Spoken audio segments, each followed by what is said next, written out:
안녕하세요. 살아있는 책 산책입니다. 오늘 산책길의 책은 벤저민 하디의 최고의 변화는 어디서 시작되는가입니다. 저자 소개를 하자면 벤저민 하디는 자기계발 분야의 파워 블로거이자 탁월한 기획자, 작가라고 합니다. 어린 시절에 아버지의 약물 중독, 둘째 동생의 마약 중독 등 불우한 가정 환경 속에서 자랐으며 저자 역시 그 환경을 피하고 싶어서 게임에 빠졌다고 합니다. 겨우 고등학교를 졸업하고 전문대학을 다니며 식당 아르바이트를 하던 도중 꿈꾸던 모습과 맞지 않는 삶을 사는 자신을 발견하고 20살 되던 해 고향을 떠났다고 합니다. 2년간 봉사활동을 하고 돌아온 그는 새로운 환경에서 새로운 사람이 되어 돌아왔지만 똑같은 환경에서 계속 같은 삶을 살고 있는 그의 가족과 친구들을 보면서 하나도 달라지지 않은 점을 보고 이 책을 쓰게 되었다고 하네요. 즉, 사람의 삶을 바꾸는 가장 중요한 요인이 변화에 대한 의지나 태도보다는 환경이라는 사실을 깨달았다고 합니다. 지금까지 자기 계발서에 자주 나오는 내용은 스스로 바뀌겠다는 의지, 태도를 중점적으로 이야기하는데 이 책에서는 그것보다 환경의 중요성을 더 강조하고 있어서 저한테는 재미있는 책이었습니다. 물론 그렇다고 해도 본인이 바뀌겠다는 의지와 바꾸려는 태도가 아예 없다면 환경이 변해도 변하지 않을 수 있을 것 같고요. 이 책은 총 3개의 파트로 나누어져 있으며 첫 번째는 최고의 변화는 환경이 만든다. 두 번째는 사람은 어디에서 성장하는가. 세 번째는 최적의 환경을 설계하라로 구성되어 있습니다. 첫 번째 파트 들어가기 전에 프롤로그가 있으며 마지막에 에필로그로 마무리하는 책입니다. 세계적인 리더십 전문가 존 맥스웰의 호박이 땅콩만 할 때 통에 넣어두면 딱 그만큼만 자란다. 그런데 사람도 그렇다. 라는 문장으로 책을 시작하고 있는데 이 책의 주제를 확실하게 보여주는 문장이라는 생각이 듭니다. 아무래도 그래서 맨 앞장에 넣은 것 같고요.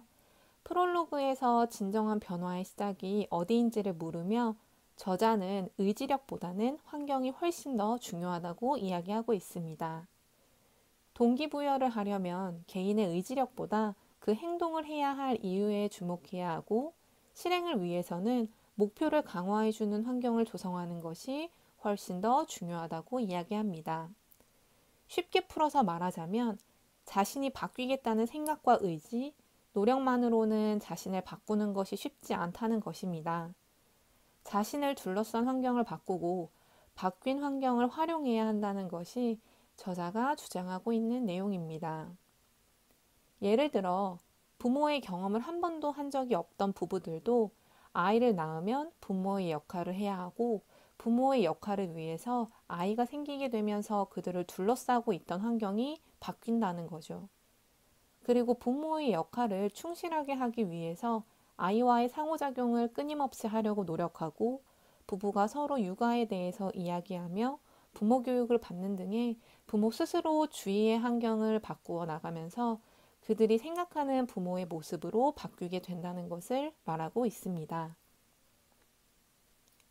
뿐만 아니라 우리의 행동 대부분이 주변의 은근한 압력에 의해 정해지는데 그 압력을 우리는 인식하지 못한다 라는 심리학자 티머시 윌슨의 말을 인용하여 인간은 환경에 끊임없는 영향을 주고받는 불가분의 관계에 있다고 이야기하고 있습니다.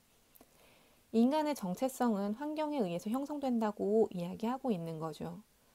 저자는 환경의 영향력이 우리가 알고 믿어왔던 것보다 훨씬 더 크다는 것을 몸소 느꼈기 때문에 우리가 변하고 싶으면 주위의 환경과 상황을 변하게 만들어야 한다고 계속 책에서 강조하고 있습니다. 환경을 바꿔야 내가 변한다는 사실을 알게 되었고 따라서 그 환경을 어떻게 바꾸어야 하는지 세 번째 파트에서 최적의 환경을 설계하라 라는 주제로 이야기를 합니다. 먼저 환경의 강제 기능을 포함시키라고 합니다.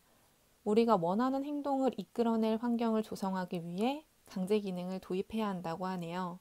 강제 기능은 말 그대로 자신이 의도한 대로 행동하고 성취하도록 강요하는 상황을 자신에게 제공하는 것입니다.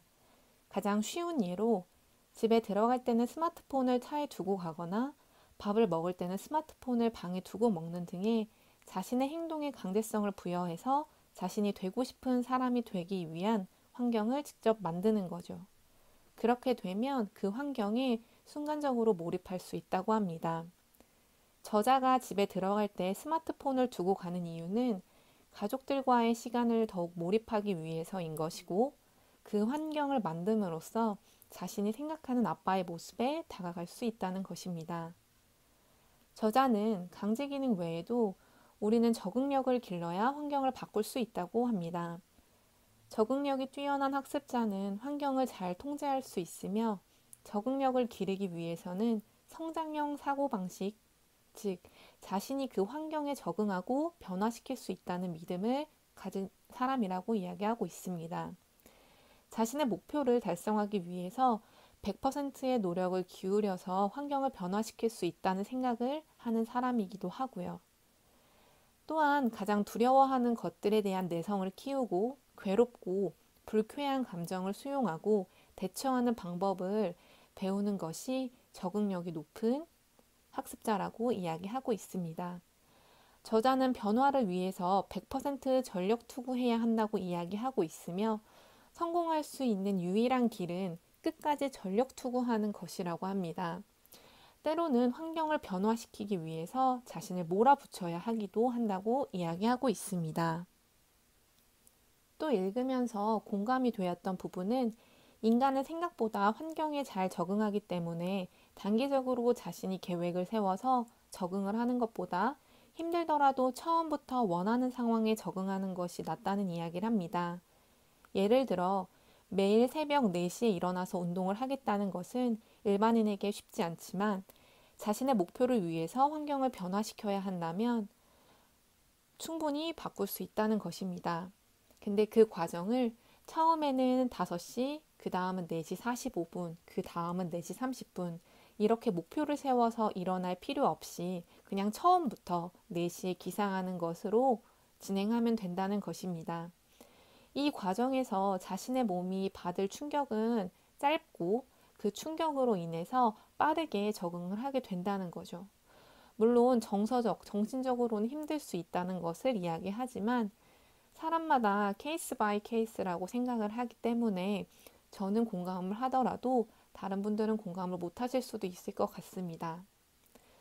최고의 변화를 위한 환경을 만들기 위해서는 자신의 실력보다 높은 수준의 목표를 설정하라고 또 하나의 환경을 변하는 방법으로 이야기를 해주고 있습니다. 또한 잘하는 사람들과 경쟁을 하라고 이야기하고 있고, 최고의 능력을 끌어내기 위해서는 공개적으로도 경쟁을 할 필요가 있다고 합니다. 이런 이야기들은 환경을 변화시키기 위해서 결국은 목표를 설정하고 목표를 공유할 수 있는 사람들과 함께하는 것이 필요하다는 것을 다른 자기계발서와 비슷하게 이야기해주고 있는 것 같습니다. 특히 우리가 습관적으로 어울리는 사람들이 우리 인생의 성패를 결정한다 라는 데이비드 맥클레랜드의 말을 인용한 저자처럼, 결국은 누구와 함께 하느냐에 따라 다른 결과를 만들어낸다는 것에 깊이 공감되며, 최고의 기업가들도 공동 브랜딩을 통해 협업하면서 그들의 환경을 바꾸고 목표를 달성해 나간다는 것을 한 번 더 저자는 이야기해주며 환경의 변화를 강조하고 있습니다. 마이클 피시먼이 말한 것처럼 자수성가는 환상이다. 하늘이 보내준 수많은 사람이 있었기에 당신이 지금과 같은 삶을 살게 됐다. 얼마나 감사하고 있는지 반드시 그들에게 알리도록 해라. 예컨대 당신의 배우자, 동업자, 고객을 소개해준 사람을 당신에게 소개해준 사람까지 거슬러 기억해내고 감사 인사를 하라. 라는 말을 통해서 우리는 주위 사람들에게 감사함을 전달하고 환경을 바꾸는 데 도와준 모든 것들에 감사를 표현해야 한다고 저자는 이야기합니다. 달라지고 싶다면 지금의 환경에서 벗어나야 하며, 자신이 원하는 것을 이루기 위해서 어제처럼 살지 않기로 결심하고 오늘과 다른 내일을 만들기 위해서 노력해야 합니다. 저자는 자신이 고정되어 있다고 믿지 않았으며, 과거와 자신이 갇혀 있었던 환경의 제약을 받지 않았고, 환경을 바꾸겠다고 선택하고 마침내 달라졌다고 이야기합니다. 늘 가던 길을 걸으면 인생은 달라지지 않기 때문에 변화를 원한다면 주위의 환경을 바꾸라는 마지막 메시지로 책을 마무리하고 있습니다. 우리는 환경의 통제를 받는 것이 아니라 환경을 우리가 통제하고 우리의 목표를 달성하기 위해 활용하면서 살아가야 한다는 저자의 말에 적극 공감되는 책이었습니다. 오늘의 산책길의 책 최고의 변화는 어디서 시작되는가였습니다. 감사합니다.